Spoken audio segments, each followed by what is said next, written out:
Welcome everyone to the Brand Fortress HQ podcast. I'm your host, John Stojan, and today we have a Destaney Wishon with us.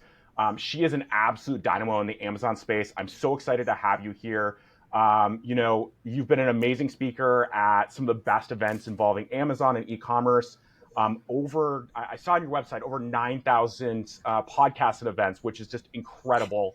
I got a chance to listen to you this fall at Amazon Accelerate. I think there were some amazing things that you said about brand building. So I'm excited to have you today to talk, about your perspective on fortifying brands and everything that's involved. In addition to that, you're growing an amazing agency at Better AMS, and there's some additional details that it sounds like we're going to talk about today, and how that transition continues to evolve. So I'm very excited about that. And one of the things that I'm just really think that is amazing is that you're very transparent, looking at things that your company has posted on LinkedIn about your agency, and you have a very clear mission, which I think is something amazing, especially in the space where I think we kind of get lost, or a lot of agencies get lost in sometimes the dollars and cents of it with that agent. So you've done a fantastic job there. And you're really just one of the leaders in building brands on Amazon through a full funnel approach. And I see that in everything you do, from branding for your own agency along with the clients you work with, everything from the jerseys that I saw that your entire team had, all the way down to the amazing shoes that you had that were branded that you posted a picture of. So with all that, I'm so excited to have you. If you would, kind of, for people that aren't familiar with you, if you could introduce yourself and maybe give a little bit about your background. Yeah, of course. So thank you so much for that intro. My name is Destaney Wishon, CEO of Better AMS, and I've been in the space for going on, I think, 7 years now, which I feel like is a really important part of my story because Amazon advertising is all that I know at this point. One of the first questions I always get is, you've been in Amazon for so long, why don't you just launch your own brand? And I'm like, no, no, no, no, no. PPC is enough for any one person to keep up with. So I think it's been a lot of fun, but it's also helped build a lot of, like you said, our reputation, our stories, because we just go super, super deep with everything advertising. Very nice. And how, I see that it looks like you have kind of a business and marketing background originally from going to college, and looking at your background. You graduated, it looks like, in like 2017, and then you started the agency in 2018. So talk to me about, you know, kind of what got you involved in or interested in just, business and e-commerce, and how did you transition that into going straight into an agency? Yeah, so I think like the unique part of my story was I actually graduated from the University of Arkansas with a general business degree, but it was the first time they offered a fully online program. So I was working full time, bartending, waitressing, paying for school out of pocket, and going to school completely online. And I think that learning element is what really fueled my interest in e-commerce because it is a brand new industry. It's a lot more flexible. I think not a lot of people had a learning track for e-com. But within that time, I actually got an internship at a quick growing agency that was based out of Rogers. So they were a bunch of, ex Walmart team members, and we got handed a bunch of CPG accounts, and we're like, hey, figure out how to make them successful on Amazon. So I did have a short stint there, which is what really helped educate me on Amazon advertising. When you're handed accounts and you're like, here's a couple $1 million, figure out how to deploy it with Amazon advertising, you learn really quick. So that was my start. And I love the Amazon advertising element. I realized I had like this niche skill set. And shortly after that, I got connected with Taylor Binnerud, who is my now partner in the company. And he was my age and talking the same language of, broad match, phrase match, AMS, all of the acronyms at the time. And I was like, hey, let's figure this out. If there's any time in my life to take a risk, it's now. Let's go for it. We started kind of brands building on the content and the education side with our personal brands, and then you kind of hit a point where you realize it's not a lifestyle company anymore, and you start really investing in kind of the growth. And I feel like that's where we're at the last 2 years. Is we finally were like, hey, we have an opportunity here. This isn't just a fun way to travel and make money. We can build a legacy, and I think that's kind of the stage of business we're at right now. That's awesome. And We talked a little bit before we hit record. Tell me a little bit about this transition that you guys are making over the next few weeks. Yeah, so everyone knows this is Better AMS. What a lot of people don't know is that AMS is actually an Amazon owned acronym for Amazon Marketing Services. So back in the old days when we got started with Amazon, there was two different advertising platforms. One that was native to Seller Central, that was primarily sponsored products.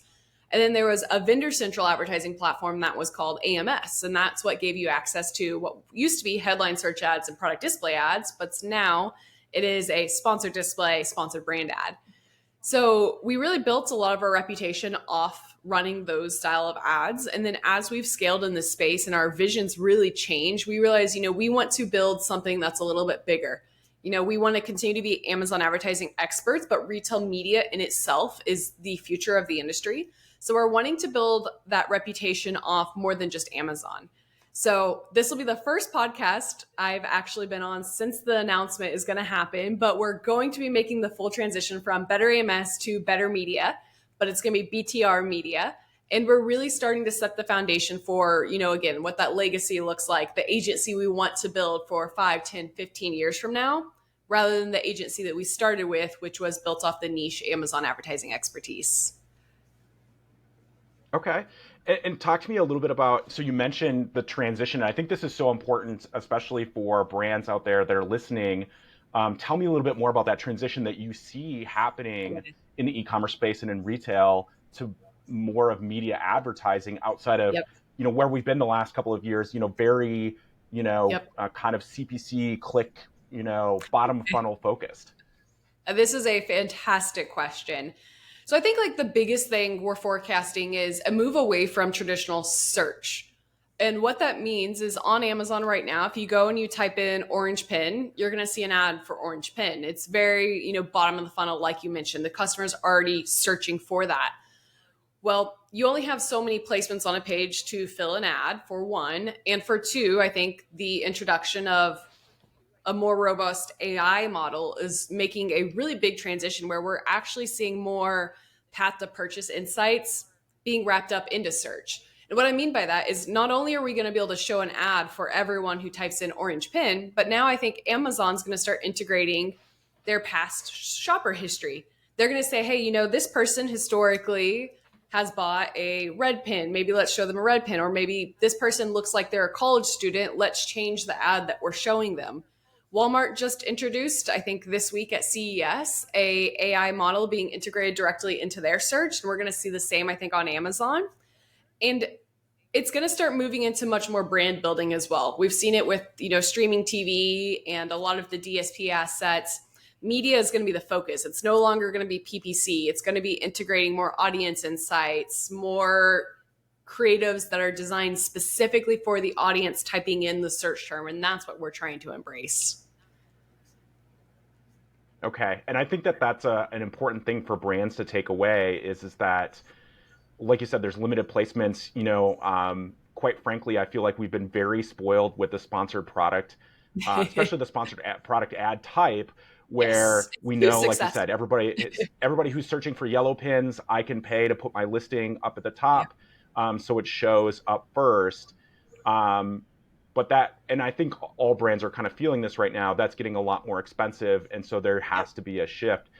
So as we make that shift, what advice do you have for brands that are like, okay, I understand that the shift is happening. I want to get ahead of the game.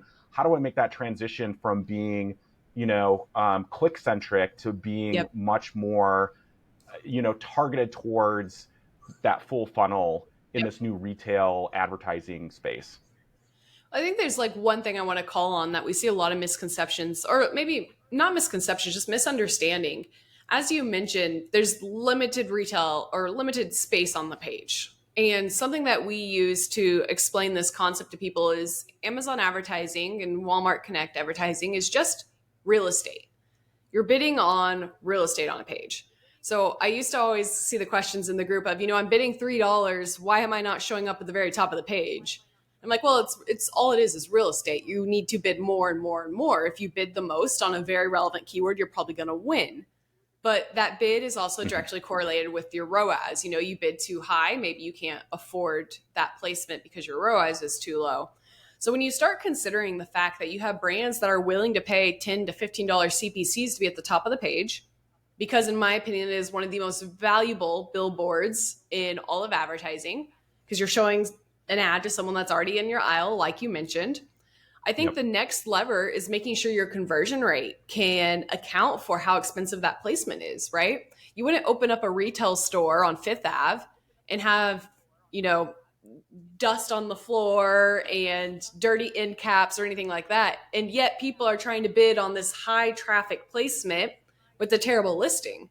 So I think the next biggest thing is making sure your listings are optimized specifically for the audience you're targeting. I think it's going back and being a little bit more niche and saying, maybe my demographic skews a little bit more towards this age range or this income range, and making sure you're building out a listing that accounts for that before you ever consider putting eyeballs on that listing. Because the traffic side's easy, in my opinion. Amazon does the hard work. Walmart's doing the hard work already. The visitors are there. Whether or not they convert is up to your listing. And I think now that's more competitive, people are having to prioritize that conversion rate aspect because they can't afford the traffic that they used to afford 3 to 4 years ago. Yeah, that's a great point. And so it's kind of a follow up to that, because with conversion and really speaking, how do you prioritize those audiences? Because, and I'm sure you've worked with clients, and I've worked with clients where they're like, here's the 4 kind of target audiences that we Yep. have, and we want to speak to all of them with our listing. How do you think about that, or what recommendations do you have for brands that feel like they need to speak to multiple audiences at the same time? I think the biggest thing that we back into is truly like that conversion rate aspect. So we use a lot of brand metrics from the insights and planning tab on Amazon advertising. And what that gives us is actual conversion rate insights relative to the category. So we can go and say, hey, you're selling dog treats. I know you think your listing's optimized for every single audience here, but your conversion rate is 20% less than category top. So that's okay, that's fine, but we're not going to be able to compete at the top of the page. Let's niche down. Let's see if we can maybe come up with a stronger audience with dog treats for elderly dogs or dog treats for sensitive eaters, right? And then once they maximize the traffic for that niche audience that they can afford, you can then move more into a broader audience. Or if they have the investments, maybe they have more financially stable than another company and they can go ahead and go upper funnel, we can do that as well. But then we need that optimization on the creative side, right? Amazon advertising now gives us sponsor brands videos at the top of the page. They're now giving us a lot of amazing audience targeting insights on the DSP. So as long as we have the creative to go attract that audience, and then we can follow up on the bottom of the funnel, I think it's okay. But it's just balancing what the brand can invest in and what they should invest in that period of time. Okay. Yeah, and I want to also just, for folks that are listening, something that you mentioned there that I think is incredibly valuable are those brand metrics that are within the dashboard. And, this is one of those, I feel like, hidden gems where, when people are like, how do I get, I feel like my tacos is getting out of control, or my ACOS is spiked, and, or I'm losing a lot of ground to my competitors. That's something that actually you pointed out in some of your LinkedIn posts that I picked up on, that I've really started to pay a lot more attention to, because it becomes such a valuable tool, especially when you look at that conversion rate, to say, okay, because it shows that average for kind of your sub niche, and then also what those top competitors look like. And if you're not at least at the average, and I think, what you mentioned there was, even more aggressive than that, or even better performing of within 20% of that top percentile, then you still have more work to do, it sounds like, on your conversion rates. And that's what, it sounds like brands should really be aiming for if they want to succeed on the ad side with Amazon. 100%. I think another quick call out for brand metrics is that it is retail data and advertising data combined. So what that means is it's not just being skewed by your Amazon advertising. So even if you're managing your Amazon advertising in a poor fashion, it's also pulling in your organic insights. It's the first viewpoint in all of Amazon that we actually have an overlay of our advertising insights and our organic insights relative to the category. So it's a huge benefit for brands who know how to use it appropriately. But I think the follow up there is, again, the platform is more competitive. That's why we're having to make this push. It's no longer the days where we can get 20-cent CPCs and have a poor conversion rate but still be profitable.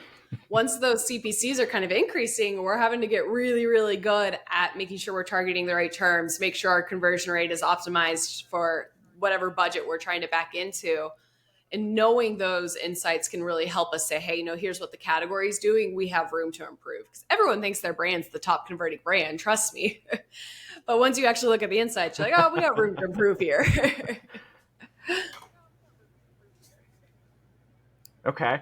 So what advice would you have for those brands out there that are like, hey, I really know my target audience, but I Yep. still feel like my conversion rate is not where it is because I look in those brand metrics and, maybe we're within 10% of the average, but we're, Yep. light years away from where those top performing. What areas or Yep. what advice would you give those brands that already have Yep. kind of those basic blocking and tackling, but now they're looking at what's that next level?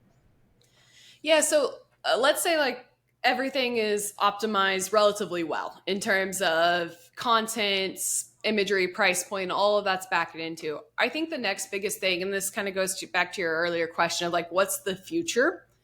It is doing a better job of driving awareness before the search is made. And what I mean by that is PPC is so bottom of the funnel and it was so successful, like you mentioned, that a lot of people don't realize how bottom of the funnel it is. But if someone's typing in an orange pin, they have already made the decision to buy a pin.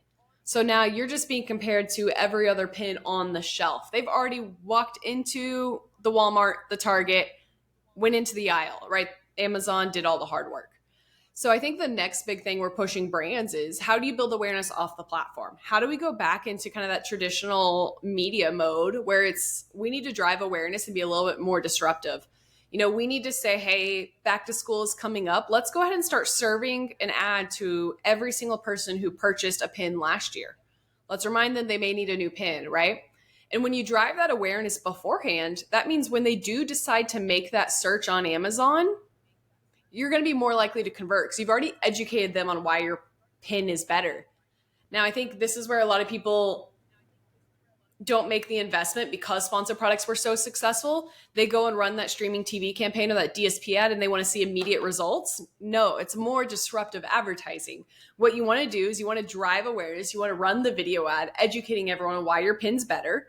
And then a couple of weeks later, when they decide to type in orange pin on Amazon, you want to make sure your pin is top 4. Or if you're not in the top 4, your ad is top 4. And then when they click on that sponsored product ad, they're going to be a lot more likely to convert because you already did the hard work and educated them. I think that's probably the next biggest thing we're seeing is sponsored products are more expensive. How do you increase that conversion rate? Well, you drive awareness to education before they're ever ready to make that search. Okay. So for those brands that maybe aren't quite, yeah, for whatever reason, haven't done DSP before or aren't Yep. quite ready for DSP because it does take a pretty significant investment, Yep. what other tools Yep. does Amazon or even beyond Amazon offer in order to get some of that brand awareness that we're Yep. going to need to move our brand forward? Well, one thing I do want to throw out is DSP minimums are actually pretty fluid, especially on the agency side. And I think that's something that does scare people away as they assume it's that 35K minimum startup cost per ASIN, and it's not. If you're actually running it yourself or working with an agency, you can actually get, closer to 5 to 8K minimums for minimum audience building. Now, it's not going to drive a ton of impressions relative to what is possible with DSP, but it does allow you to dip your toe in a way that helps make DSP more scalable, right? You want to test and learn. You don't want to just throw a bunch of money at the wall and then figure it out later. Brands can't afford that. You can test really small. So I definitely recommend starting with DSP strictly because Amazon has the search insights. They know every customer's previous searches, right?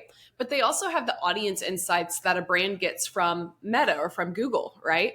Amazon knows all the demographic data of their shoppers. So when you're able to combine their search insights, like we see on PPC, with their audience insights, you can actually get way more granular than people realize. So I'll start with that. But a few other things that I think are really great, easy intro level brand builders are investing in sponsor brands video. Sponsor brands video allows you to go off platform as well. So that's a good opportunity. It's now under sponsored TV where you can expand to an off platform audience with minimum budget. You could start with as little as $500 if you wanted. I think we're seeing a lot off platform driven to Amazon that's doing well. So TikTok Shop, I think, is a big thing that a lot of people are talking about, like external brand building. But if you can find a way to divert that traffic to Amazon, it's just going to improve your organic rate further if you're converting well. And just general utilization of, I think, all of the opportunities we have on the content side. So Amazon Post, anything you have with UGC from external influencers is doing really well. I think the biggest mistake people make is one, trying to do everything and end up doing none of it well, or two, making too big of an investment up front and then getting burned. I think that's something we see across the board of like, oh, I spent $20,000 on influencers and it was terrible. I think the beautiful thing about the industry we're in is you can start small and scale as needed. Okay, yeah, and those I think that those are some great points as far as there's a lot of different options, and even the ones that I feel like have been around for a couple of years, there's a lot of brands that aren't taking advantage of it. Something as simple as, having Google ads on your brand name to drive them to your Amazon listings. Yep. Because that traffic, Amazon just loves external traffic, Yep. and it gives a lot of benefits for that external traffic that you drive to your listings that even if it's not a ton of traffic can really make that difference if you're on the bubble between, being ranked fifth versus third, which can make Yep. A big difference in your sales for your listings. And that's I want to circle back to something. Sorry, go ahead. I was just going to say. I was actually going to. We have a lag. Go ahead. I was just going to follow up with, I think that's a huge call out that people don't often consider with Amazon is the power of your organic rank. If you tell people that they should be running Google ads on their brand name driving to Amazon and not their store, there's always like, well, my margin's way higher D2C. I need to focus on D2C.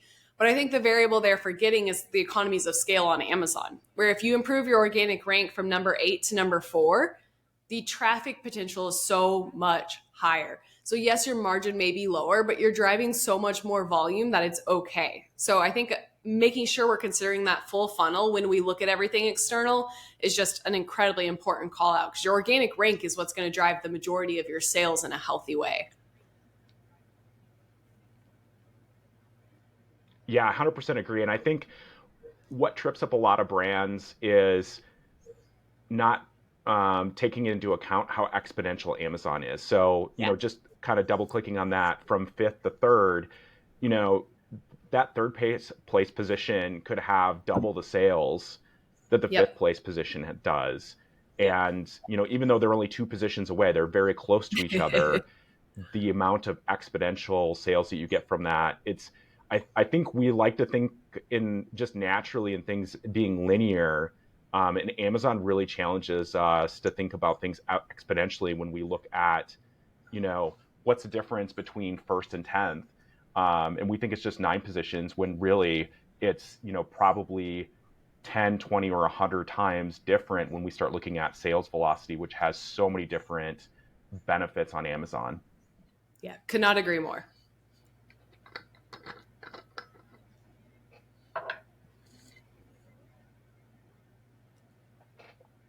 So I did want to circle back to one other point that you brought up that I think is going to really fuel helping brands make this transition. And that is, what advice do you have for brands out there that, again, they have some traction, they've done well with kind of traditional PPC, they understand that we're going to make this transition to more of a full funnel approach and providing that awareness. What advice do you have for them for creating those engaging creative assets to really, get that attention and build that awareness? Yeah, I think it's really important to understand the platform you're on and the stage of the funnel you're targeting. I think a lot of people try to go too broad. as we kind of mentioned. They get caught up in the idea of we can target every single person who's ever searched for a cat toy in the last year. Let's go really broad. Let's make this general creative because it's more efficient internally from a marketing perspective to get it all taken care of at once. But when you really niche down, I think that's where you see the most success, right? When you're targeting someone who's a cat owner, but also lives in this demographic, but also is more than likely going to purchase this. I think that's where you have a lot of opportunity to scale in a successful way because you have to be lean with your budgets. Like you said, if you try to dilute across everything, you're going to be too thin. So really identifying those opportunities where you have the highest conversion rate.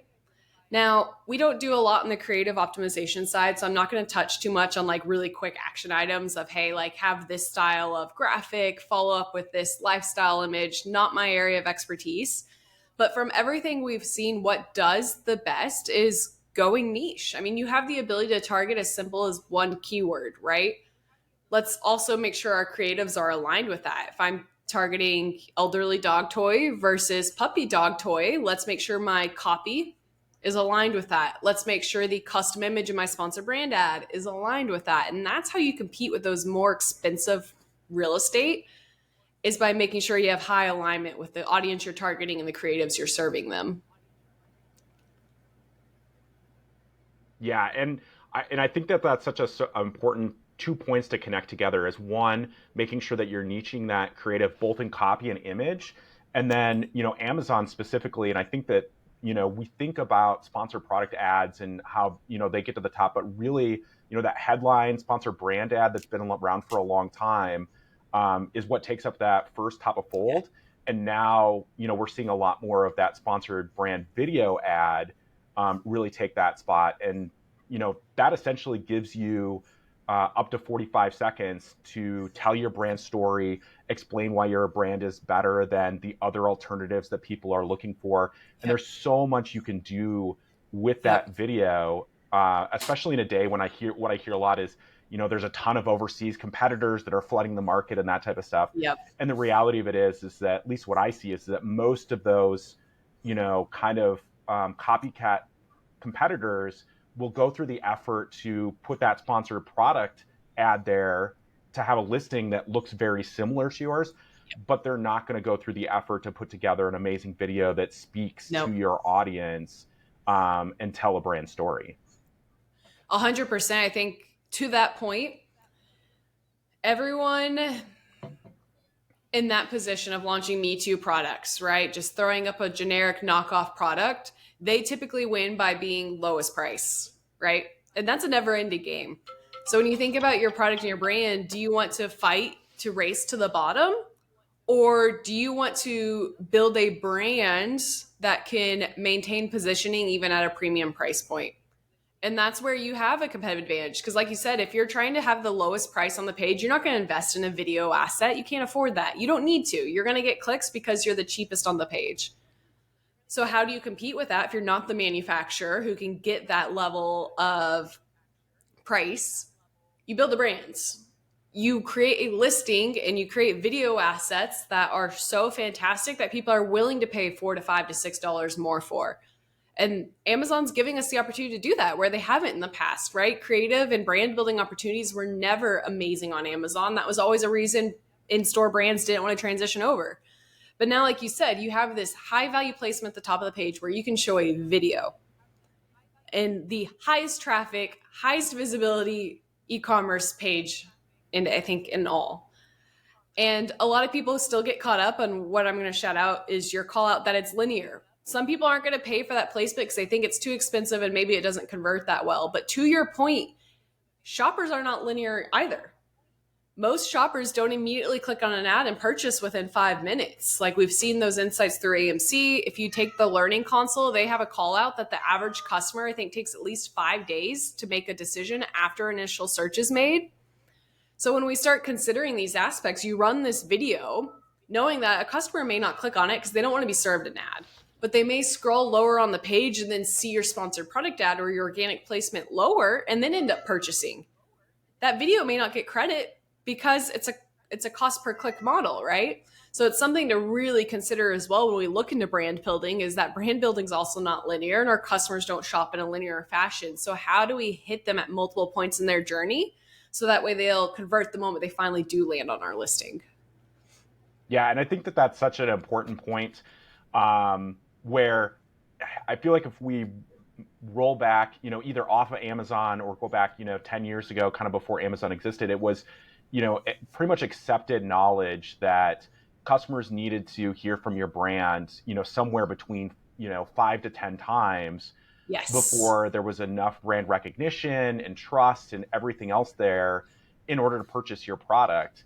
And just to your point of what you're mentioning earlier, I feel like we got so spoiled by sponsored product ads, that we thought, oh, if I just show it to them once, I'm going to get the sale. And now we're going Yep. back to kind of going back to more of that longstanding principle that we've seen, where people really need Yep. to see that brand, um, you know, 4, 5, 6, 7 times before they're ready to purchase. And it may take a little bit of time. It's not that instant gratification that we're used to as sellers and brand builders. Yep. 100%. And I think, historically, some of the complaints about Amazon have been, well, you're saying this, but is it true? Right? I think there's always been issues around attribution. There's always been issues with path to purchase and cannibalization. But for the first time ever this year, Amazon's rolled out the insights we need to actually prove those theories. So AMC, I think, is a little bit inaccessible to everyone. But from an agency perspective, it's been fantastic because now we can go to brands. Like, we have one high price point product. I think they're like $150. They're one of the most premium products in their category. We're able to pull their AMC insights that show, on average, the top converting customers view a sponsored product ad 20 times before purchasing. 20 times. Now, they are higher priced, so again, they need to get that multiple times, but we're able to prove that. And another thing we were able to back into is when they saw a streaming TV ad first and then they were served a sponsored product ad, their conversion rate was insanely higher than just a sponsored product ad. And that's because the streaming TV ad did the job of educating the customer. So when they made their purchase or made their search, they were ready to purchase. So being able to have that type of power in information really helps us, prove those concepts that, again, sponsored products we're spoiled by because it's too easy, but let's think bigger. We now have the insights to prove that. Let's invest more in upper funnel. Yeah, that's such a great example. And I love that, it's on that. I feel like these fringe cases really do a good job of showing those, um, really those principles in action, as far as, Yeah. your product may not be, you know, 5 times or 10 times more expensive than your competitors, like the case that you're talking about, Yep. but the same principle applies, where maybe it's not Yes. 20, different impressions that you need, but you're probably going to need more than one in most cases. So for brands that are listening and they're like, okay, I get it. I understand that kind of this sponsored product, instant gratification isn't going to last forever. I'm into, really catching the attention of my audience and building out that entire funnel. What are, some of the metrics that they should be looking at to say, hey, this is actually working for me? What does success look like Yeah. in that process? Well, I think for one, I'm going to shout out that Accelerate session you mentioned earlier today, because I think we get really granular with ad type expansion and the different ways we were able to view slowly moving up the funnel in a way that, again, was a test and learn mindset. So we should probably link that here because I think it's a good way to get more insight specifically when it comes to Amazon. But I think the going back to first principles in general, there's a few different things that we look at and really push with our team. One, it's making sure that you're viewing everything probably in a more fluid fashion, right? So whether you're spending on search, DSP, Instagram, anything like that, viewing everything holistically, right? I love when people are like, I've never spent on DSP or search in my life and I'm successful on Amazon. I'm like, well, okay, where were you spending? And they're like, oh, we spent $200,000 on influencers last month. I'm like, okay, so that is improving and influencing your Amazon business. It's not because you're not spending on PPC, right? It's a give or take model. So we really try to like look at everything holistically, especially when we're working with brands. It's like, what are you investing in externally and how is that going to influence your on platform performance? I think other big things as well is making sure you're considering your organic rank on the page. This is why tacos is a decent metric. If you increase your ad spend, are your total sales increasing? That's something we really try to work into. And then also just ad type expansion, if we're being honest. I've been preaching it for so long that I think sometimes I forget that expanding to sponsor brands and sponsor display is still difficult for people. It is a lot more complex to run in terms of setup, but you can drive an additional 20 to 30% of advertising sales just from fully investing in sponsor brands and sponsor display. And even though they're more brand building with creative and targeting, performance is still typically pretty in line with sponsor products. We rarely see 5 to 10% difference in ROAS or ACOS when we expand to those ad types. But it's a great way to, again, build your brands rather than focusing strictly on bottom of the funnel. Yeah, and I think that something that's really important there as well is that to bring it back to the creative piece is that where maybe it's, and do you feel like this is where it's a little bit different is that because now there's a creative involved in it, we're so used to, okay, if it's a sponsored product ad, either it works in that keyword or it doesn't. Whereas with sponsored brand and sponsored display, now we're working with two major variables. One, am I targeting the right keywords? And two, is my creative performing in catching that audience's attention and really showing them the benefits and converting the way I want to in that process? Yeah, I think that's spot on. It's just more complicated to set up. And another thing that influences that is we typically see people go too broad. I think they get caught up in the name sponsored brands or display, and they're like, okay, let's just target a really large audience and a wide net. Let's take all of my keywords that have ever been successful before and throw them into this one campaign. So then you lose the ability of utilizing budget to optimize efficiently. And then you lose the ability to really start breaking out into copy and imagery that's maybe more aligned, just because it is a complex model. But at the end of the day, it's still keyword research and still bid management. Those are the two most important principles for any Amazon advertising PPC success is good bid management and good keyword research. So that is why I always say it should perform pretty in line with your sponsored product ads. If your sponsored product ads are at $4 ROAS, your sponsored brand ads probably should be as well, unless you start pushing into awareness and only investing on top of search, all of those variables. But like from a general optimization standpoint, the optimization levers are the exact same for the most part. So when you start layering in a creative element and audience targeting and everything else with a landing page, custom imagery, video, I think people get lost in the confusion of that. Yeah, and I think, quite frankly, they're intimidated by the creative, Yes. as opposed to, looking at it like you would keywords. Like we're so comfortable with keywords, Yes. but the same thing applies to creative. Is and I just want to double click on something you said, which is, hey, the keywords that are working in your sponsored product ads are going to work 90% of the time in your sponsor brand and sponsor display ads. So if you're having success with those same keywords and you're targeting your sponsor display and sponsor brand, look at your creative and test out different creative there, just like you would test different keywords to find that right combination. Yep, exactly, 100%. And again, it's a pay-per-click model. If they clicked on your ad, there was some level of interest. If they didn't convert, it was due to your listing typically. I think that's a really important principle that needs to be pushed in our model of, when it comes to optimization, it really comes down to your bid management and whatever that creative or that conversion rate is behind that.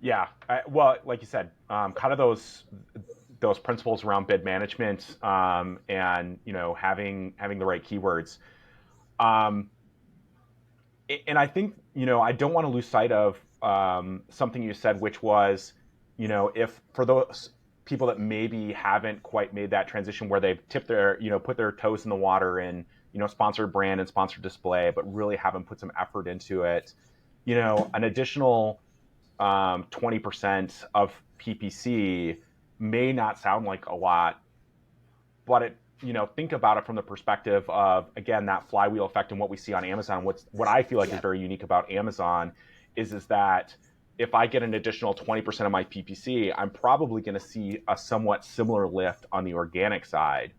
Yep. So, I'm seeing a significant, 30-40% increase in, revenue is a huge win for any brand, just by taking advantage of, tools that are already there. And that's without even getting into the realm of, external traffic on other platforms or DSP or some of these more advanced opportunities that are out there. This is just kind of, the blocking and tackling, if you will, within the Amazon ads platform. Yep. 100%. Could not agree more. Awesome. So, we've talked a lot about, kind of full funnel and brand building and those types of things. What is, one action item that you would have for people that are listening if they're like, okay, I want to take advantage of these things? What's one area that you think, maybe is a great place to start, or a place that, often gets overlooked, that they can implement right away? Yeah, I would say just based off the conversation we've had, I think one of the first things to do is look at your ad type utilization and make sure you are expanding into sponsor brands, sponsor display, and or DSP. Now, before that, I do recommend making sure your sponsored products are performing incredibly well and in the manner that you think they are. So, as a kind of a quick shout out as well to the targeting tab on Amazon. So, for everyone who's historically pulled a search term report and filtered and edited all of your campaigns through that, Amazon now has what's called the targeting tab, which shows you all of your targets. So, it's still not quite as deep as search terms, but all of your targets in one page. And this allows you to pull your conversion rate as well within those targets, which has been a huge miss within the ad console. So I think definitely recommend opening up that tab, filtering top down by spend last 30 days, and figuring out where all of your spend is going. I speak to brands all the time that don't realize all their spend's going to branded terms or auto campaigns or some crazy broad match term. But this is a major viewpoint which allows you to see that for sponsored products. So you can make sure you're fully optimized there, and then you can layer in ad type expansion once you know you're in a good spot on your sponsored products. Nice. Yeah, and I think that targeting tab is fairly new, or at least that Mhm. they've expanded quite a bit of the capability. So anybody who hasn't looked at that recently, there is just a treasure trove of fantastic data there. Even if you use, another software in order to manage your ads, which I think a lot of people do, this Yep. is probably one of those tabs that you want to actually log into the console and at least take a look at from time to time, because, like you said, there's so much good Yep. information there. Uh, well, Destiny, you've given me, just some fantastic information for people, that want to learn more about you and kind of, your agency and that type of stuff. Where is a good place for them to go? Yeah, I think most people probably throw in their company website at this point. But for us, I would say one of the best places just to continue learning and to really connect with our team is LinkedIn.